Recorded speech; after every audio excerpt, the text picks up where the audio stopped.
So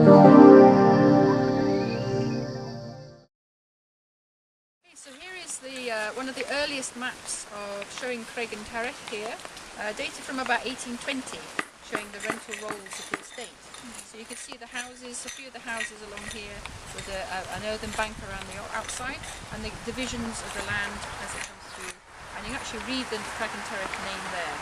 So we know that the site was here at least by 1820. And if we go back to this one, this is dated 1777, and again it shows Creag and Tarbet, the place name on there. So that's how we know it goes back at least to the late 18th century. My name's Katie Firth, and I'm a community archaeology trainee at Northlight Heritage in Glasgow, and we're running an excavation here on behalf of the Hidden Heritage Project. Okay, so why did you choose this site here today? Well, we chose the site after an extensive walkover survey in the Arrochar and Tarbet area, looking at sites all the way across the isthmus on both sides of the valley, and we came across a few old banks. I'm sitting on one of them just now, and a few features inside the banks that look like they might have been structures.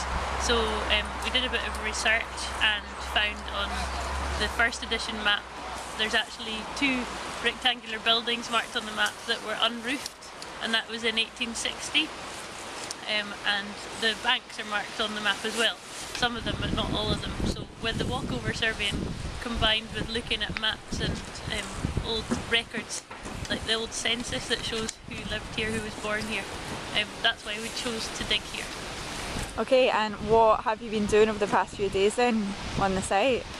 Well, we started on Tuesday, and we recorded our trenches where we were going to dig how they were with no turf on at all, the kind of slopes that were forming the kind of insides of possible buildings, and then we took all the turf off, and it revealed, as you can see behind me, an awful lot of stone. So the stone indicates that we think there was a structure here, but it's tumbled down, and all the stone has tumbled down into probably the middle and all around the sides of the building, and that's what we're coming down onto just now. But we still think we're finding some structural walls. Over along that side of the trench there's a big long line of stones which we think might be the kind of north wall of the building.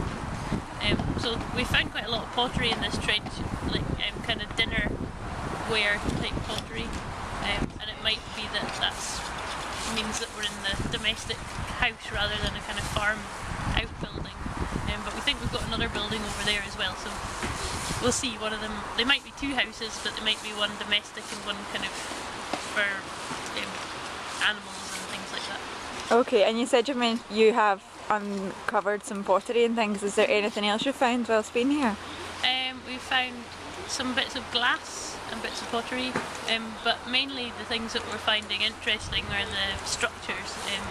We've got up there an earthen dike that's made of earth and stone with a nice stone outer face, so we're excavating that to find out how it was built, and we're found that it looks like it's faced on the outside with a really nice coursed kind of outer face, and the inside's kind of more rubbly, and then inside they put lots of just shovelfuls of earth, like clay stuff. So we now know that how the dike was constructed, and before we got here it just looked like a mound of moss. So we're finding out how things are built rather than finding treasure, if you like, but we're not finished yet. You never know, we might find some treasure. Okay, and the rest of the project is over the next 4 weeks. What else will you be doing? Well, we are going to our next site on Tuesday, and that's over in Tarbet. It's actually in the garden of the old manse, and there's historical records that suggest that it used to be the castle of Tarbet, where the chief of the MacFarlane clan lived. He fled to there after he left Inveruglas, which is another one of his kind of chief residences. So we're hoping there we might find a structure, and the records say that it used to have glass windows, which is actually quite, sort of posh for the time, so you never know, we might find quite a nice residence there, hopefully under the person's garden. The third week we are in a site opposite Ballyheadin Churchyard on the other side of the road, and it's a pre-improvement settlement, so it's or farm. It's got evidence for agriculture, and there's more kind of strange shaped dikes, kind of enclosures, and maybe some possible platforms inside that might be houses, but we're not sure. So we're going to be investigating that on the third week. We've done geophysical survey. You might have seen geophysics on Time Team. So we've done geophysics on that site, and we're going to be hopefully excavating some anomalies in the geophysics, so the bits that came up and looked quite different, that's where we'll hopefully put our trenches. And the last week there's a few kind of funny shaped mounds around kind of the Arrochar end of the isthmus that we might investigate, because there's lots of tales of Viking graves, and there's a few mounds that we just want to have a closer look at, just to find out whether they are Viking graves, or the other thing they could be is clearance cairns where people have cleared stones off of the fields to be able to cultivate it into big piles. So we'll hopefully discover more about them in the last week.